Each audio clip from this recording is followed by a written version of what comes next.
Donc vous venez mesurer le glacier réguliellement? Oui, on fait 2-3 relevés pendant l'été. Qu'est-ce que c'est la fumée qui sort là? What is it? C'est de la vapeur. Can you show Vous me? pouvez me montrer? Ah, d'accord. Là, c'est de la vapeur, ok. Donc ça, c'est un découpe glacier. Ouais, on le plante dans la glace. C'est une machine spécialement faite pour ça. Ah, Ouais, ça marche bien là. Je peux essayer?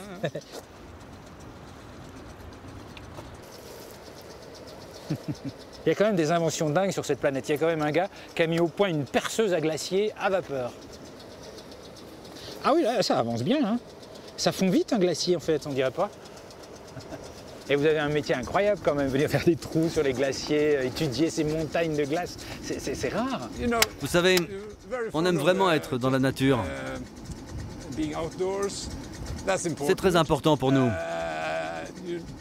J'aime les glaciers. Et pourquoi vous aimez les glaciers? Ils font partie de la beauté des paysages. Ils ont l'air solides, stables. On les pense figés là, mais ils sont en mouvement. Ils changent. C'est fascinant. Et pourquoi c'est si important de mesurer la fonte des glaciers? En Norvège, nous avons environ 3000 glaciers et nous en mesurons une dizaine. Donc quand on constate qu'ils ont diminué, c'est qu'il y a eu des changements. Et ça change vraiment? Oui, nous avons des étés plus chauds, des printemps, des automnes plus chauds. Les périodes de fonte sont donc plus longues. Et quand le climat se réchauffe, les glaciers rétrécissent. Est-ce qu'il y a quelque chose dans le paysage qui démontre, qui prouve ce changement climatique?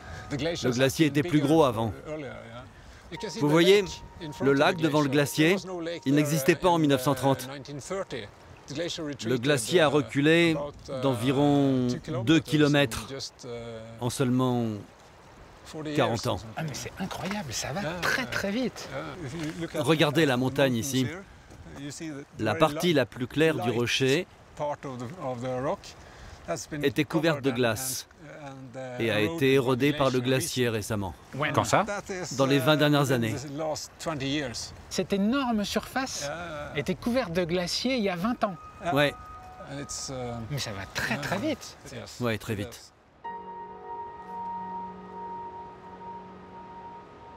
Il y a ici une relation très, très particulière avec cette nature aussi puissante, aussi présente.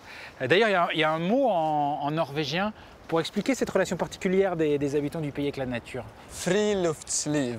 Friluftsliv. Friluftsliv. Lufts. Friluftsliv. Être libre dans la nature.